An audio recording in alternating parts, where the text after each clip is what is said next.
Just finishing up the composites for civil structures. We're talking about asphalt paved surfaces and geotextiles. They're both used in road construction essentially.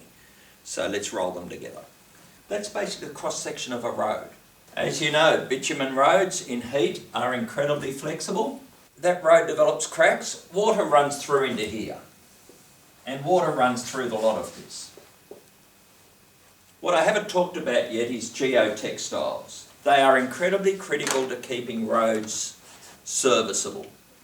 If you don't have a geotextile, then the road basically cracks and falls apart. What is a geotextile? Let's look down here. The rocks that are the fill are compacted and pressed in. They are sitting on earth. Australian standard for cross-section of earth is 3 one way, 3 the other. Now, as the water dribbles in, that means the dirt will actually go back up through there. And it'll migrate up into here, and when the dirt migrates up, there's a hole, and the road collapses into it. And then when it collapses into it, it's not compacted anymore, and there's bigger gaps. So it's just that sub-base just goes down into the earth. I'll draw it in a different colour. That sub-base, and the fill keeps on travelling down into the earth and pushed down into the earth by the traffic, while the dirt goes back up in here, and pretty soon you have not got a solid surface to sit the road on, and you get a pothole where that fills collapse down into the ground.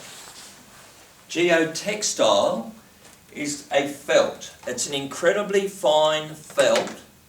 Geo, earth. An earth textile is put in here,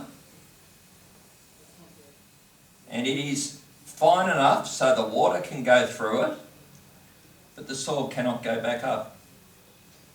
So a geotextile is used to keep the water out of the road, but stop the silt from the earth going up and destroying the sub-base. That's the function of a geotextile. The asphalt, the aggregate, gives wear resistance and friction properties to the road. The bitumen gives it flexibility and binding. That's essentially our composites.